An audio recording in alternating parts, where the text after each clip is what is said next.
what do you think? And it can be during the pandemic. It could be pre-pandemic. It could be as recent as you think it might be.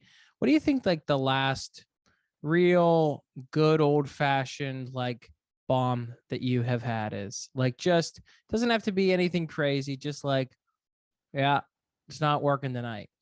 Yeah. So this was pretty recently. It was a gig in Ventnor, New Jersey, which Oh is wow. right outside beautiful Atlantic City, New Jersey. Mm-hmm. It's described as where a lot of the casino workers retire to. So it's like the suburbs of Atlantic City. It's good. So it's like nice, but still trashy. Yeah, of course. And I was actually with another comedian whom you know, Sean Donnelly, and we had gotten hired to do the first show at a restaurant / movie theater. So they wanted to have comedy there, and we were the guinea pigs. And we get there. It was a 9:00 show on a Thursday night, and they were having a band play before us. And so we go, yeah, that's fine. They go, hey, we're a little behind, but as soon as the band finishes up, we're going to get started. We went, no problem.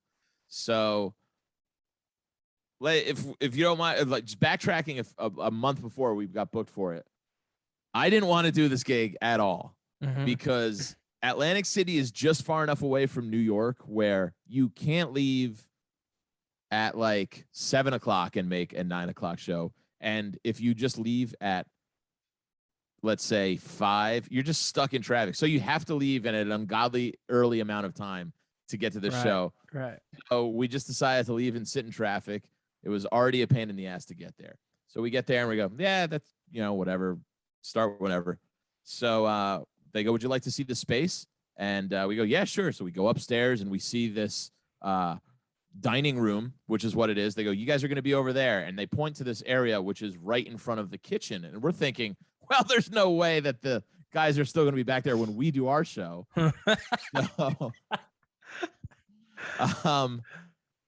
We are talking to the manager upstairs and he goes, yeah, man. So people are really excited. Some people have been here since like 7:00.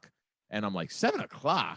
This show is now starting at 9. I go, why are they here so early? They go, oh, they're really excited to see you guys. There was a dinner package, but once we clear all these people out of the dining room, then we're going to set up for you guys for the show. We're like, how long is that going to take? He's like, should take more than an hour. We're going, so the show's going to start at like 10? He's like, yeah, I would say so. Is that cool? We're like, I guess so. It's now pushed back an hour. So we're waiting and we're going outside just to, mill about and kill time. Our opener there is Buddy Harris, really funny guy.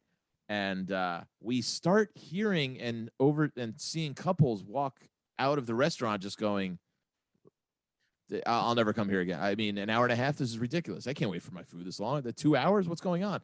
So we're hearing and seeing people like disgruntledly walk out of this restaurant. We're going, something's not right here. Right. And so we go back up because the guy who promoted this, by the way, is not picking up his phone. And I feel like that bad feeling starts creeping in where you're going, fuck, this is going to be a hell gig, isn't it? Yeah. God damn it. Right. So we go up and we go to the manager. We go, hey, are the people who you said were here to see us, are those the same people that are here for the dinner? He goes, no. These people in the dining room, they have to finish up and then we're going to seat everybody. We're going, what the fuck is going on, dude? So they have to clear a whole restaurant's worth of people out and then bring the people in that are here to see us and then like serve them. It was a whole fucking chaos. We finally started like at like 10:45. Oh my God. So, yeah, I'm not kidding, dude. Me and Sean, I almost left like 4 times. Luckily, Sean actually talked me down. He was like, dude, let's just stay. We're here. It's like, why don't we just stay and do it? I go, all right. So we flip a coin. Of course, I lose. I have to go last now because it was like a co-headliner bill. So Sean got to go up first and I drove. So I go to him. I go, when I get off, have the car not even parked outside the rest. Have it like going at 4 to 5 miles per hour so I can just jump and run in the side door and we can fucking leave. So I'm getting ahead of myself. So people are mad, and that's not a great way to start any show ever. Comedy, opera, people are just furious. So the show starts late. These people are getting their food late. And the manager is one of these guys who is clearly a cokehead and has this sob story about how his kitchen staff quit on him yesterday. The chef took his whole staff with him. And it's just, they're trying to get back on track. And we go, dude, when's the show going to start? And he tried to like, she's like, hey man, I was looking at your guys' stuff online yesterday. So funny. We're going, dude, start the fucking show. Stop trying to butter us up. Dude. Yeah. So we start the show. Poor Buddy Harris has to go up and bite this bullet and just go up ice cold to these angry, retired casino workers outside of Atlantic City. And it was everything you think it was. We all fucking bombed. Everybody was angry. They were food was being served and brought to the tables as we were going on. The kitchen staff is directly behind us because there's no stage. That would have stage. Are you crazy? There was no lighting. It was just the bright lights of the dining room. No spotlight on the comedians. While Buddy was up, I mentioned this to the manager. I was like, hey, are you going to dim the lights for the room and maybe spotlight the comedian? So he's literally changing the lights on in the room as Buddy's doing jokes. It's going dark. It's going bright. I'm going, dude, all right, just keep it at one. Everything that went wrong could go wrong. So fucking Donnelly goes up. I go up. At one point, I turn to the staff. I go, are you guys having a fucking shouting contest back there? Because they're just banging pots and pans, screaming at the top of their lungs. I fucking maybe got one laugh. And we ran out of there. It was maybe top 5 worst gigs I've ever had in my life. And that was fucking 3 months ago. Not even. That was like late August. The idea 20 years of doing comedy. Like I still do that shit. The idea of like them switching the lights and you just being like, just yeah. Just go back to one. Oh my! It was like down from the cokehead manager to like the young girls you could tell he hired clearly just to hit on him. I mean, this fit every stereotype possible. It was to a T. You just go, I don't know why I fucking put up with this. And I mean, and then we just fucking bolted home. Of course, we hit traffic at like 1 a.m. on the Verrazano Bridge when there should be no traffic. It's just like one of those nights, you know? Right. Yeah.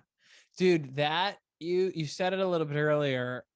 The feeling of having a show close enough to New York where you're like, oh, I'll sleep in my own bed is so anxiety provoking because like I have to go to Connecticut this weekend and I'm already in my head. I'm like, oh my God, that means like, it's like, I have to leave at like noon. You should just leave now.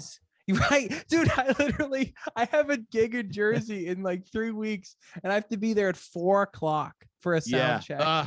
And it's like, that means I'm leaving, at like, I guess I'll eat breakfast and leave. Right. Yeah. Yeah. Like the whole day is just like, I just keep moving the time earlier and earlier. And it's just like, I know I spend the day there. You just have to, you have to spend the day there or just sit in traffic and be miserable. And it's just either way is anxiety inducing. It's like, I know it's really the fucking worst. You go, yeah, it's a quick drive. We'll be up and back. And it's never up and back. Never. It's fucking 10 hours later. And that's always how they sell it. They're like, it's quick. It's close. It's only 40 minutes from your apartment. You don't even need a hotel. I know. Like nothing's 40 minutes. I don't even want to mention the amount of money we got paid for that. Oh my God. I'm sure. Criminally low. I would venture. I would be pretty, sure of this bet that the person, and I won't say who, but I'll tell you after. Yeah.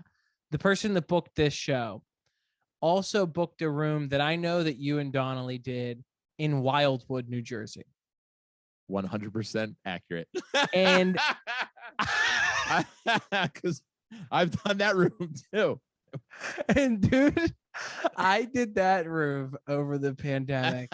Like you hit the nail on the head, dude. The surf shop or whatever underneath, and then like the windows are just open out to the boardwalk. By the way, was the surf shop open when you guys were doing the show? Because it was for us.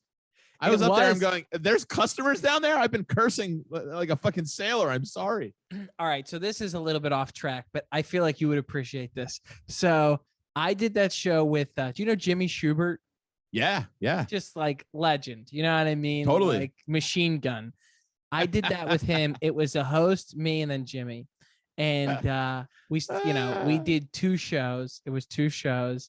And oh my God. yeah, Ew. dude, crazy. Like a 7 and a 9:30, something like that. Jesus. And Christ. they had the bar right there. So like every other line, there's just like like someone making a daiquiri. Fucking daiquiris or Right. That's so great. God damn. I don't know how you did too. We actually did one show for that, and it weren't bad, but the setting was just awful. Like the crowd was okay for what we did, but you're just looking around, you're going, gee, what am I doing with my life? Oh my Lord. I mean, Wildwood is just trash on top of trash. It's so well. The you mentioned the surf shop, and the surf shop was open, and I'm pretty clean, but Jimmy is not. And so like the late show was going on, and the guy that runs the establishment comes over to the host, this poor kid, this sacrificial lamb. He's like, you have to tell him to stop swearing. Like, we have customers, we have kids downstairs, people are getting upset. And Jimmy had already been told to keep it PG, and he was like, you want Jimmy Schubert, you get Jimmy Schubert. You know what I mean? Like he's like, I don't make any amends, So the guy, the kid hosting is like, he's gonna be clean, don't worry, while Jimmy's on stage. And of course Jimmy goes into some like monologue about why men does the aristocrats. Yeah, right, he's basically doing the aristocrats. Yeah, right. Yeah, he's like, also there's no way to communicate once a comic is already on stage. There's no fucking Morse code.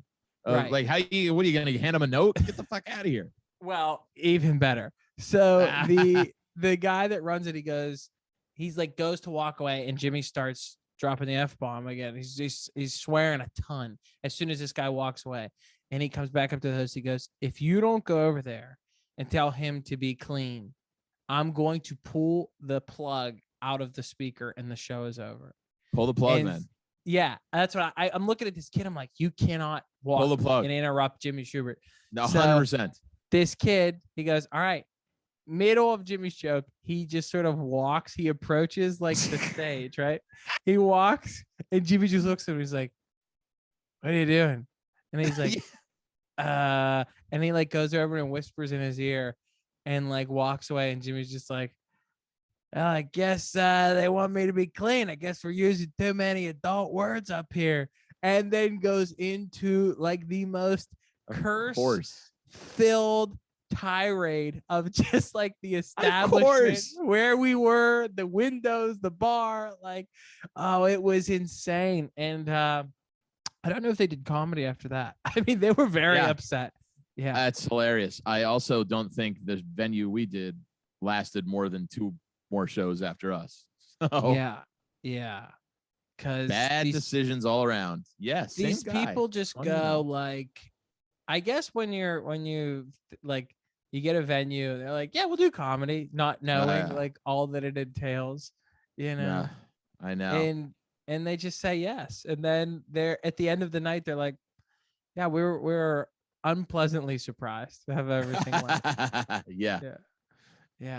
What if that show's top 5, do you have a top 1, like the worst night, wildest show, worst audience that sort of that sticks with you after 20 years? You know what I mean? Like, is there still a show that kind of not haunts you, but you go, yeah, that one's hard to let go of? That one's really tough. That one I'm still furious about because of all the bullshit that we were told. Right. Church, when you're young, you take everything. Right. You say yes to everything. I'm still an idiot and say yes to most things. But like, yeah, churches where they also don't know what they're getting. And then they're like, you have to be 100% clean. And it's not that I'm filthy in any way, but I do curse. Mhm. And it's just like a knee jerk reaction to, because I'm an idiot. So it's like, I'll say fuck to bridge two thoughts together because I'm not smart enough to have other words. Yeah. And then all of a sudden in the moment, you got to be like, shit, I can't change this on the spot. So I did a church gig when I was like 2 years into comedy. And I had to do more time than I really had. So this was in like not South Jersey, but in a very country part of New Jersey. And that went really badly. That was, I mean, not a giggle from start to finish. Like you could hear the wind outside. It was just the bomb of, I mean, I am still talking to my therapist about that one. That one was bad. There was, do you know what a Jack and Jill party is? No, I do It not. is a co-bachelor and bachelorette party held at the same time. God. Yeah, you can see where I'm going with this. Oh my God. So Greg Stone, one of my best friends, calls me up, and after this, we weren't friends anymore. But no, he calls me. He goes, "Hey man, I got this gig in Massachusetts. It's not bad money. It's not great money, but we could both do maybe like a half hour and drive up and come back, get the hell out of there, and it'll be fun to go together." And I said, "Sure, why not?" I had nothing that day, so I agreed to it. And it's one of those things where you just kind of go along with your friend and don't ask too many questions beforehand about the gig. And, he is one of my best friends. So we get in the car, he picks me up, we only live a couple blocks away from each other. And I was just like, one of those things where I'm like, yeah, where are we going? He's like, it's at this like country club. And I'm like, oh, country club, which is not ideal, but not the worst venue I've ever done. Right. He's like, yeah, I don't know. I think it's a public course or something. It's this thing called the Jack and Jill party. And I guess what they're trying to do is there's this raffle that the bride and groom have kind of put on. And it's to raise money for their wedding. I'm going, who are these people? He's like, yeah, they are kind of, I think, poor. Like, right. It's basically an in-person GoFundMe it's like, because you're going to sucker your family and friends. So like the raffles were just like, I don't remember the bride and groom's name, but like, let's call them Jack and Jill. The raffle would be like, Jill will come over and cook and clean for you on whatever day of the year you choose. Like, not even real prizes. It was just like, like when you're a kid and you give your mom like one coupon for a hug. It was like that shit. It was like, Jack will come over and clean your pool, or just like just manual labor. Yeah, exactly. It was like, he'll pull your weeds. So, and like we're walking around before the show, so just like looking at these, we're fucking dying looking at these things. I put in for a few of them. I bought a few of the raffles. I didn't win, but I was like, how funny would that be? You just see Jack in the back of your screen cleaning up. Yeah, he's here now vacuuming. So we get there. It's like it's like a really country club. It's in like the middle of a city. There's no country. And we end up, they're like, so yeah, if you guys just want to do, a half hour each, blah, blah, blah. They start like giving us all the names of the family they want to make fun of, where you're just like, I'm not going to remember any of this. It's like, Uncle Ben's got a heroin problem. Make fun of him. You're like, I don't know if that's going to work. But right. Now the guy in the one guy is like way too aggressive. He's just like, it'll be funny, man. Trust me. I'm like, okay, maybe I'll work it in, and, it was a heavily drinking crowd. So the venue was actually half under a tent outside and half in like a lawn, I guess, because it wasn't really a country club. And they were just barbecuing while we were doing the show. So it's just like people constantly just walking in front of the mic and going by, and then them just talking at full. It's just people using us as like, if you put on a song and it was background music, it was just basically, but like I'm doing, jokes about online dating, and there's like a grandma over there going, don't let her eat any more sugar. She's not, it's just like, the Right. worst environment ever. And so you just fly through your time and go, let's get the hell out of here. Let's get our money in cash and leave immediately. And so, like, yeah, that wasn't even a bomb. It was just like nobody's paying attention. But Right. I told these people I would do this, so here I am. That was one of the fucking worst. Oh my God. Any like fundraiser I found have not been great for me because like get a band for a fundraiser. Comedy, Right. I think, is good for if it's like Jerry Seinfeld is going to be the comedian at a fundraiser where it's like Yeah. the wealthy elite because they know how to act. I'm not saying poor people don't know, but you don't know how to act. So at least like the crowd I cater to, nobody's going to really be paying. So like I did a upstate New York firehouse show and they were actually a very good crowd, but like, again, they don't know comedy etiquette. So it's like I was headlining and the guy who ran the fundraiser for the festival wanted to like quote unquote be the MC. So he was like, I'm not doing any jokes or anything, but I would love to introduce you guys. And I can't remember who I was there with. I was like, that's fine. I have no problem with that whatsoever. Because he was like, I am going to do the raffle before you go on. I go, that's fine. Do that, whatever. So he goes, they do the raffle.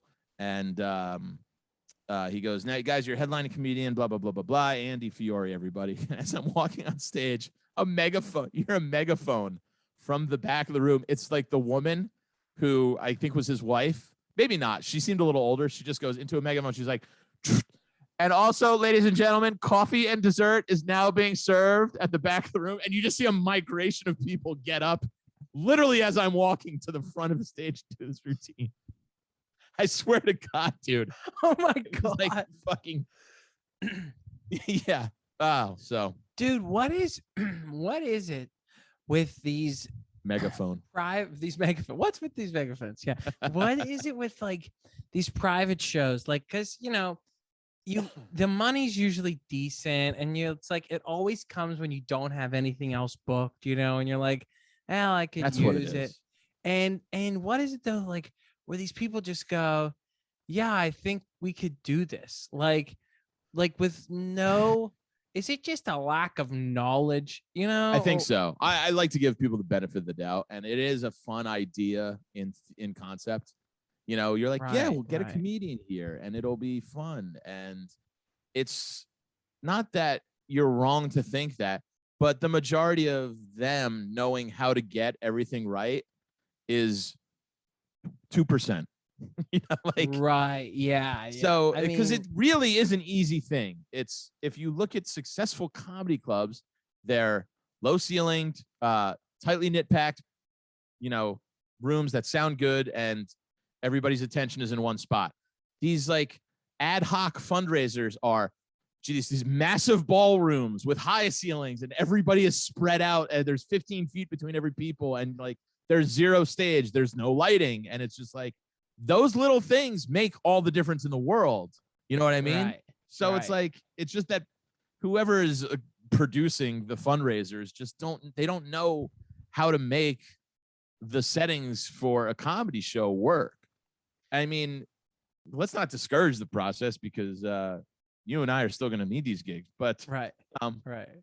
Yeah, it's. I think it is lack of knowledge of how to just do it properly, which I've come to learn. John Fish told me one time when you're doing these private things, you have a contract. He goes, put all that shit in the contract. And I go, I do. They don't care. I go stage, microphone, lighting. Nobody follows it. And what am I going to do? Sue him? Like, what I mean? Right. Yeah. Yeah. Right. I got, this was in my rider. And yeah, I don't know. I just turned into a Kennedy all of a sudden, but this was in my rider. Dude, nothing will take the magic out of a show quicker than you ever have one of these where you're at like one of these fundraiser shows and they go, get yourself some food.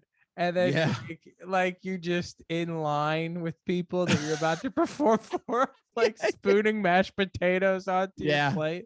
Hey, and they know who you are. They go, oh, better be funny. And you go, right. all right, can I just eat my fucking roast beef au jus? I'm always like, I'll eat after, and if it's not there, those are the chances I'm gonna take. Yeah, You yeah. know? I sometimes you hit the food lottery though. Me and John Fish, speaking of him, we did a private house show in Long Island, Yeah. and they had seen Fish at one of the clubs in Long Island. I think it was Governor's, and this guy's wife was turning 50, and she loved Fish, and he went, "Hey, dude, I'll give you a couple $100. You want to just come out and do 10 minutes in front of me?" I was like, "Yeah, sure." And we go to these people's houses, home in Long Island. Nice house, and it's a catered 50th birthday party. And they go, "Come out, get yourself something to eat." It's all like buffet style, and we did it. Like the food was really good, and we did stand up with no microphone in their like den in their living room, and they are actually a very attentive crowd. My favorite part of it though was there was a dog walking through like the living room the whole time while we were up there, and John Fish was on, and this is the perfect timing of the world. The dog kind of sits on its hind legs in front of him, and John hits like a punchline, and the dog then like gets on all fours and goes to sleep. It was beautiful poetic justice of like the dog just being like, I've heard better, and takes a nap. I wish I had it on film. I was in the back dying, dude. That's something that if you're on stage and you see that, you go, all right. I mean, it's gonna take everything in me to move past this. Yeah. Well, that's another thing where you look around, you go, I'm in somebody's living room. This wasn't what I thought comedy was going to be when I started doing stand-up. Right. You don't have those images. You don't know that at the time. Right. Yeah. God, that is so true. The amount of times that at least I have done comedy where it was as I pictured it, dreaming it up, is so few. Like, right. Because when you're young and you get drawn into stand-up, you're watching HBO, Comedy Central, half hour. You're like, that's the best of the best settings. It takes a while to get there. You go, I didn't dream about doing it in front of a fucking grandma and a dog in a living room. And why am I doing this? I want to? And you made a really good point of like the, a comedy club setting is so specific, and it's hard to replicate that in a fundraiser. But then you think about how many bad comedy clubs there are that are bad at comedy. It's like, of course this show that's in the back of an Italian restaurant for a Valentine's Day is going to be bad, because even the places where it's supposed to be good are bad, I know. I've done one great restaurant gig, and I will still always take it. Paisanos in East Rutherford, New Jersey. Yeah. It's by this North Jersey booker, James DiBenedetto. And if the guy is so sweet and he puts on a great show, and it's still not ideal, but it's actually, they work. They're always great crowds. They have a stage. It does. I shouldn't say it doesn't, because it more times than not works. I always schedule it like the day before Thanksgiving. So it's like a packed house, and I can always invite my mom, and she can come, and we can get like an Italian meal. And I just go home to New Jersey. It's like, I'll always do that kind of bullshit if I can work it. Yeah. But I need ulterior motives. I'll be like, well, my mom can come, we can eat, and then I can just go to New Jersey. Right. Yeah. You know what I mean? God, but that's so... just, I don't know. I guess that it comes from, like I used to tour with Nick DiPaolo a lot, and he came up in the boom in the 80s. Right. And he goes, this practice started because bars and restaurants and non-traditional comedy clubs were selling out comedy nights on a Monday. He goes, I feel like they just never broke that mentality, because stand-up comedy was so in demand that you could do that kind of thing because people were just craving. And he's like, I worked every single night for like 10 years straight, just driving around the Northeast, doing all that stuff. And just like, what better training ground than that to get better?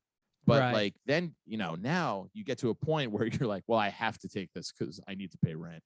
Yeah, right. Yeah. But I don't. So my point is, I don't think that mentality ever changed, where it was like, no, we can still do this and people will come. It's not like the 80s. Nothing is. I mean, the money hasn't even changed. Well, that's the criminal part about it. Like, the wage is still the same.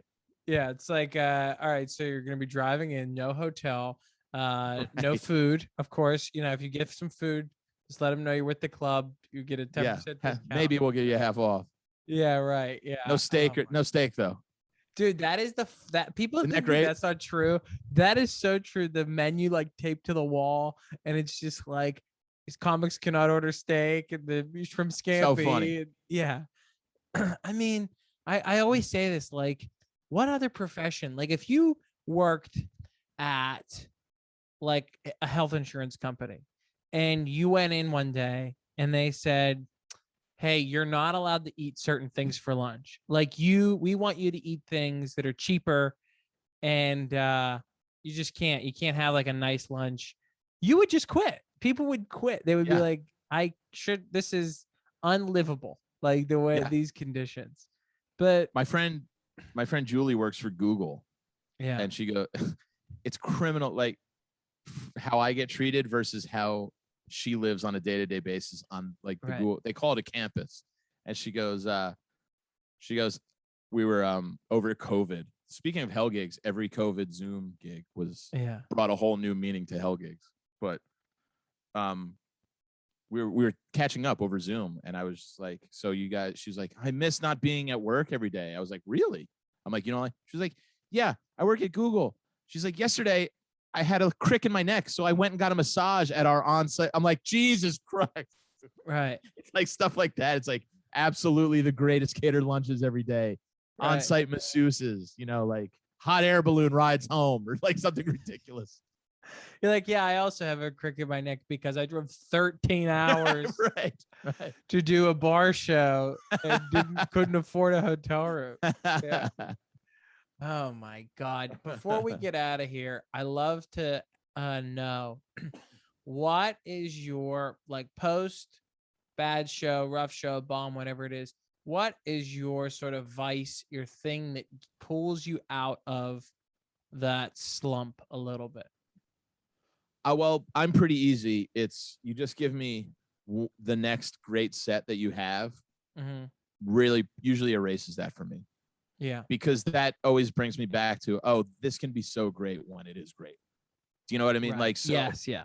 If it's coming back the next night and doing a spot at like the sold out, like cellar, McDougal room, and you just murder, you're like, I still love this, Right. Yeah. So it's like that sports metaphor where they're like, you got to have a short memory in baseball. It's just like moving on after a bad loss. It's like, but you're going out and playing again the next day. That's kind of how I look at it.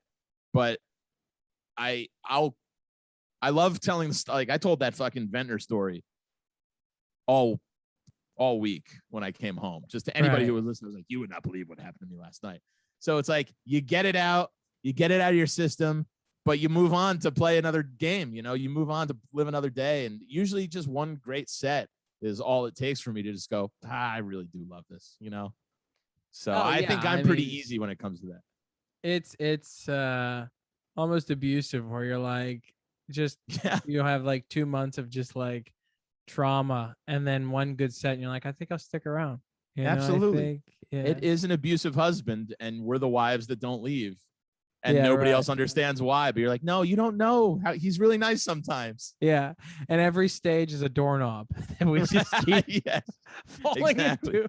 Yeah, right. Yeah. Oh man, I can't thank you enough for doing this. My pleasure. What a fun time. Tell people where they can find you, where they can hear you, what you got going on. Happy to. They can find me on the socials at Andy Fiori, ANDYFIORI.